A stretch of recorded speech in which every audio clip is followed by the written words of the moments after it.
Reka tubifurize ibihe byiza cyane mwese mukomeje gukurikira Isano TV Official, murasuzwa nanjye Boni Buranga.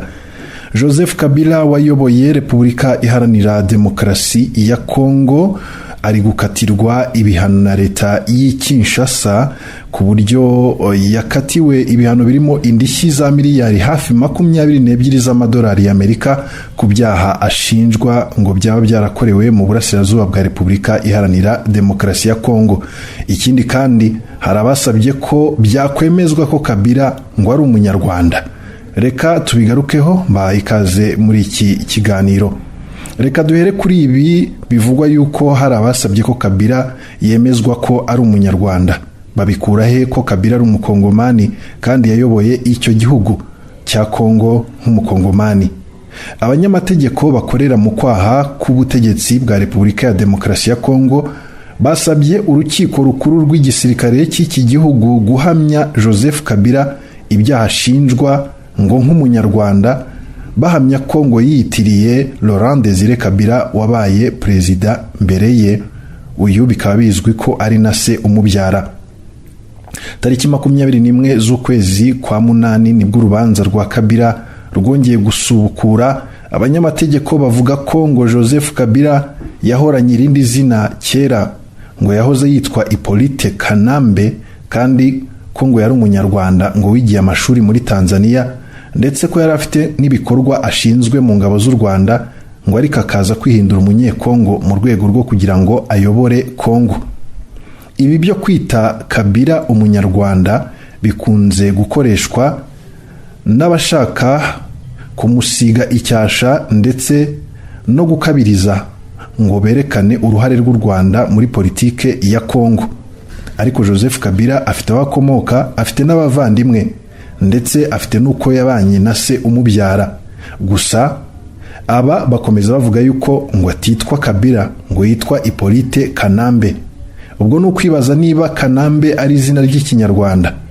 Kabila ashinjwa ibyaha birimo ngo gufata ku ngufu, kwica urubozo, ubwicanyi, kuzimiza abantu, ngo n'ibyaha byibasiye inyoko muntu, kugaba ibitero ku basivile, ku nkambi, ku bitaro, ku mashuri, ubuhotozi ku rwego mpuzamahanga no gusahura nk'ibyaha by'intambara. Ibi arabishinjwa mu gihe hari abemeza yuko yabaye umuyobozi mwiza muri Kongo ugereranyije n'abamubanjirije ndetse na Perezida Tshisekedi uriho kuri ubu wamusimbuye. Joseph Kabila ibi birego bitangiye kwiyongera aho agereye mu burasirazuba bwa Kongo mu bice bigenzurwa na AFC M23. Joseph Kabila ashinjwa ibyaha byo kuba mu mutwe ngo wa AFC M23 urwanya ubutegetsi bw'iki gihugu, kuyitera inkunga ndetse no kugambanira igihugu. Icyakora Joseph Kabila avuga ko Kongo iyobowe nabi kandi ko hakwiye kubaho impinduka mu miyoborere, ndetse ko yiteguye gufasha abakongomani kugira ngo igihugu cyabo cyongere kuyoborwa neza. Kongo ihamya Kabila ko ngo ari we muyobozi mukuru w'uyu mutwe, uretse ko ibi ntabyo yigeze atangaza, nta n'icyo arabivugaho. Icyo we yavuze nuko yiteguye kugira uruhare mu mpinduka z'imiyoborere muri Kongo.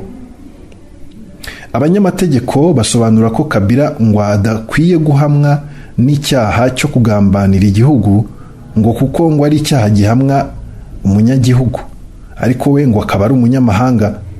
Bamwe bagasaba yuko ngo yakwitwa umunyarwanda byeruye. Kimwe cyo umwe mu bakoranye na Joseph Kabila ubwo yari akiri umukuru w'igihugu nka Nehemi Mwilanya wabaye umuyobozi w'ibiro bye, yavuze ko kwambura uyu muyobozi imyirondoro ye ngo ari icyaha kiri gukorwa, kandi ko mu gihe kiri imbere bizagorana guhangana n'ingaruka z'ibiri gukorwa. Yemeje yuko Kabila ari umukongomani, ahubwo hari abari gushaka kumwambura ubwenegihugu. Ati guhimba imyirondoro y'uwabaye umukuru w'igihugu bakayihindura umuhungu w'intwari y'igihugu ufite nyina n'abavandimwe bakiriho hagamijwe inyungu za politike ni icyaha cyo ku rwego rw'igihugu. Igitangaje ubwo uru rubanza rwatangiraga byemejwe ko Kabila ari umuhungu wa Laurent Désiré Kabila na Sifa Mahanya, ariko byaje kurangira bamwe bateje urujijo. leta ya Kongo rero ikaba yasabye ko Joseph Kabila atanga indishyi za miliyari hafi 22 z'amadolari y'Amerika. Kuri bo ngo wahoze ari umukuru w'igihugu ngo yashyigikiye ingabo za AFCM 23 mu bikorwa byabo by'intambara mu burasirazuba bwa Kongo, ngo imidugudu iratwikwa, umutungo urasahurwa, igihombo kinini cy'amafaranga, kandi ikiruta byose kikaba cyaraherekejwe n'ubuzima bw'abantu ibihumbi ngo bwahagendeye. Bavuga ko rero ngo ibyangiritse mu bijyanye n'ibikoresho no mu bukungu byagaragaye, ariko ngo agaciro k'ubuzima bwa muntu ngo gakomeje kubura uko kabarwa. Joseph Kabila ntiyigeze yitabira ihamagazwa ry'urukiko rukuru kuva urubanza rwe rwatangira. Joseph Kabila ndetse n'abanyamategeko ba leta bongeye gushimangira ko ngo ari umunyarwanda nk'uko twari tumaze kubivuga, ariko hakaba n'abavuga yuko ibi ari ukubeshya, ari ibinyoma byambaye ubusa. Joseph Kabila ari mu burasirazuba bwa Repubulika Iharanira Demokarasi ya Kongo. Mu minsi ishize yagiye agaragara mu bikorwa byo guhura n'ingeri zitandukanye z'abakongomani kugira ngo abaganirize ku hazaza hakiriya gihugu. Yahuye n'abanyamadini, yahuye n'abikorera ku giti cyabo, ahura n'urubyiruko, ndetse akaba akomeza gukora n'ingendo hirya no hino. Joseph Kabila ni ubwe wafashije perezida uriho Antoine Felix Tshisekedi Chilombo kugera ku butegetsi, ku buryo hari bamwe banavuga ko iyo Kabila atabigiramo uruhare Tshisekedi atari kugera ku butegetsi. Ariko Tshisekedi akimara kugera ku butegetsi, ibyo bari barumvikanye yabitesheje agaciro, ahubwo atangira guhiga bukware Joseph Kabila ku buryo yashoboraga no kumwica. Inshuro zitandukanye urugo rwa Joseph Kabila rwagiye rugabwaho ibitero n'insoresore zabo mu ishyaka riri ku butegetsi rya UDPS. Ibi rero byaje gutuma Joseph Kabila asa n'uhunze igihugu, amara igihe mu buhungiro. Nyuma yaho aza kongera kugaruka muri Kongo aciye mu burasirazuba bw'icyo gihugu. Joseph Kabila wigeze gutangaza ijambo ry'ibyo abona byahinduka mu gihugu.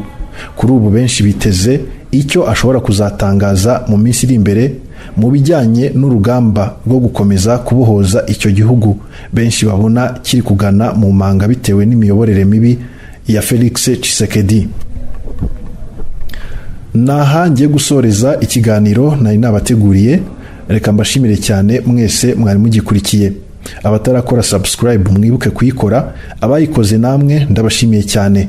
Musangize ibiganiro byacu abantu benshi batandukanye, kandi mukomeze gukurikira kugira ngo mudacikwa n'ibyo tugenda tubategurira. Mwari kumwe nanjye Boni Buranga. Reka nsoze mbifuriza umunsi mwiza.